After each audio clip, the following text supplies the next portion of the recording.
Cars distribution in America is so inconsistent right now that I was able to find Margaret Motorray and Barney Cohn's 2025 releases before their 2024 ones. It's certainly a strange time for stock, and I think this year is probably going to go down in history as one of the worst years for car stock, at least in the US, as a setback over the summer left us 3 months behind the rest of the world. But hey, at the very least, it looks like things are starting to pick up, as stores are actually starting to get 2025 cars in perfectly on time. Yeah, I know it might seem strange to see reviews of 2025 items from myself and other cars YouTubers in November, but November is actually the official month that the 2025 Cars Diecast line is set to start. Some years it starts in December, but for 2023 and 2024, we've had the first wave of the following year releasing in November, and I was shocked to find these cars on time. I found these at a Wegmans, which is a grocery store around where I live. I'm in New Jersey. I believe it exists here on the East Coast and in a couple of other places. I hear people talk all the time about finding cars in places like Kroger.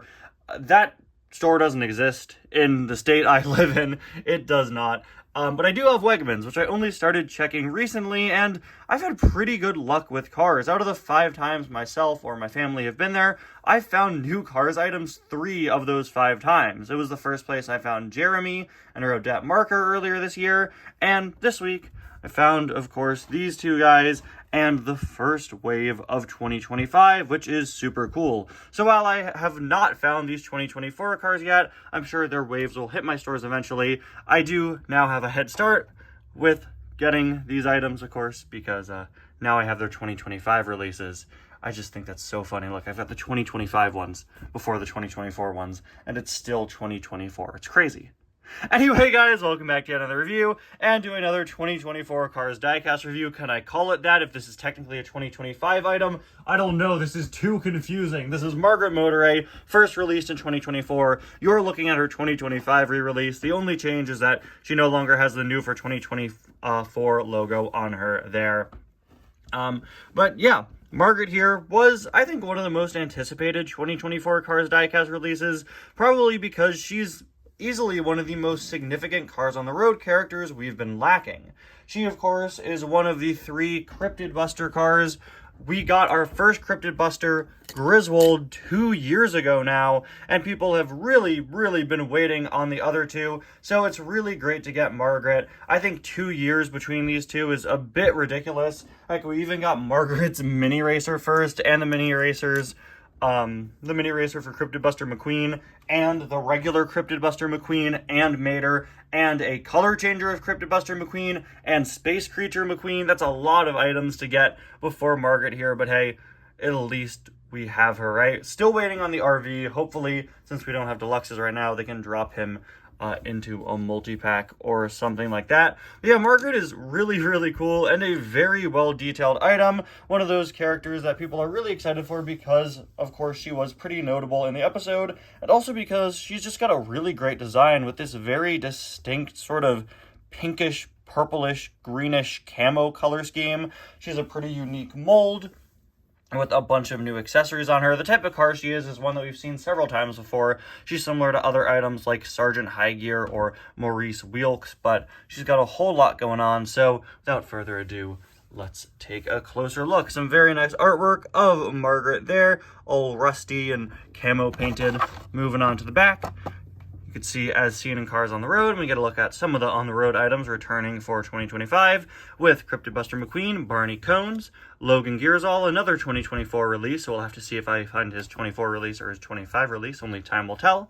Now Speedcone, Cave Mater, and that is the promo art for Road Trip Mater, the Road Trip Mater Expression variant, who's back in 2025. So let's get started. Take Margaret out of the package here. Be free, Margaret! Be free! So here's Margaret out of the package, and this is one incredibly solid looking item. I know for sure that Margaret is probably going to end up on a lot of people's best cars of the year list. For me, I don't think she'll personally crack my top 10. I just like a lot of other items released this year a bit more than her, but she is really, really great to get, and she gets bonus points for being a character that's actually pretty significant in her episode of origin. You know, it's really nice to get a character that has some importance in On the Road, since there aren't all that many important characters left for us to get, honestly. And a lot of On the Road releases we've gotten since the beginning have been ones with only a few seconds of screen time, so always nice to get one with a bit more of an impact in the series. She is, of course, meant to be the same type of car as some other characters, like Sergeant Highgear. This is an insane character comparison there. They do have separate molds. You can see this part is a bit more recessed on Sergeant Highgear, and obviously he has a very large hole in his head to fit his little hat. Did I just call this little? This is massive. Of course, she's also the same mold as Maurice Wilkes, who I'm pretty sure I mentioned earlier. All three of these cars are British. Margaret has an English accent in the episode, so nice little bit of continuity there. Pretty cool continuity between the character's voice and the car model. Not sure if that was intentional or not, but that is a pretty nice choice if it was intentional, and if not, hey, good coincidence. You were consistent with the lore. So Margaret, of course, has a whole ton of accessories to help her fight totally real cryptids that she'll totally find. Guys, I swear she will find them this time, I promise. I'm not really the biggest fan of that expression. I don't really know what they were going for.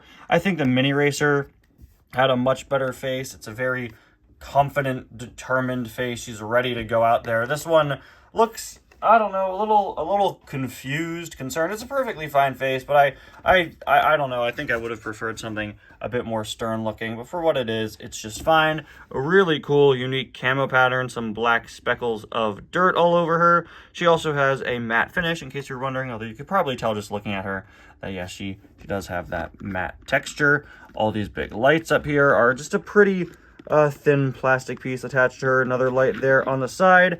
Now, unfortunately, Margaret is missing the dirty wheels that Griswold had and did very, very well. I believe we also got them on Mater, but actually, now that I see it, we didn't get them on McQueen, so it's been pretty inconsistent as to whether or not these characters have those muddy wheels. I personally prefer the muddy wheels, although I could definitely see if somebody doesn't, you know, it maybe limits your potential for how you could use the character. The Mini Racer does have those muddy wheels, so just kind of strange to see the 155 scale diecast doesn't. You've got the Wayne County Cryptid Busters logo there on the side. That is a very crisp looking detail. Thailand's decals are often kind of blurry. That one looks really, really good. Got some emergency gas cans there on the side, just like on the Mini, just of course a bit more detailed, complete with the sort of silver band going across them. Such a well-detailed car. I know I make a lot of jokes and poke a lot of fun at how obscure some of the cars on the road characters we get are, and how I'm kind of tired of how many of them we get. You know, I'm not the biggest fan of how many we're still getting in the diecast line today, but whenever I review one, it's pretty clear that the on-the-road diecasts are easily among the most impressive items Mattel has ever made. The most screen accurate, the most well-detailed. These are some insanely good-looking cars, and there are very, very few on-the-road items that I'd say look bad. Almost all of them are really, really great. Her license plate says Gren Go 2, Gren GD2. I don't know what that's supposed to mean. I'm sorry. Not entirely sure on that, but maybe it's some sort of reference, I'd assume. What does that mean? I don't know. Let's just keep going. If you know, please let me know in the comments, of course. On the side, we've got those gas cans again, which have a really nice wash with some dirt on them. Really, really good looking. Look at that. The metal rack carrying them is even detailed on the side. It looks so good. Her antennas up here are a little bit more bendy than the ones we usually get. Unfortunately, I feel like accessories like this are usually a bit thicker and more stable. How was the one on Mater? Yeah, I don't know. It is a little unfortunate. They're very flimsy compared to other cars. They're not going to fall off, but I mean, they're very thin and pretty bendy. But hey, they did have to be thin. You know, she definitely has thinner wires than a lot of the other characters do, so I guess that makes sense. We also have this pack here up top, which is fastened to her roof. Now, I don't really know how it's fastened to her roof. It looks like it just kind of, the fastening just kind of stops when we get to the end of her roof. I don't know how that's supposed to work, but okay. I don't know what happened there. That's obviously not an error of any kind. It's just a design choice. I just think it's kind of a funny one. But yeah, it looks like maybe it's just fully fastened to her roof in universe, right? It's kind of stuck onto there and is not coming off, I guess. Very, very good looking though, with a little toolbox there or whatever that's supposed to be. Another logo there on the other side. And finally, there is a look at the base. It's absolutely insane to me that Mattel made such a good looking item when all they had were the eyes, a mouth, and a couple of accessories. Once again, Mattel pulls off an incredibly impressive invisible car from the Cryptid Buster episode. Absolutely insane that they keep doing these invisible characters. It's even more insane that I still think these camo makes you invisible jokes are funny when they went out of fashion like 6 years ago. Margaret Motorray is a really great item. I think I definitely prefer the expression of the mini racer and the muddy wheels of the mini racer, but this all comes together to make a really great adaptation for a character that was long overdue. Anyway guys, thank you all so much for watching. I'll see you guys next time. Bye now.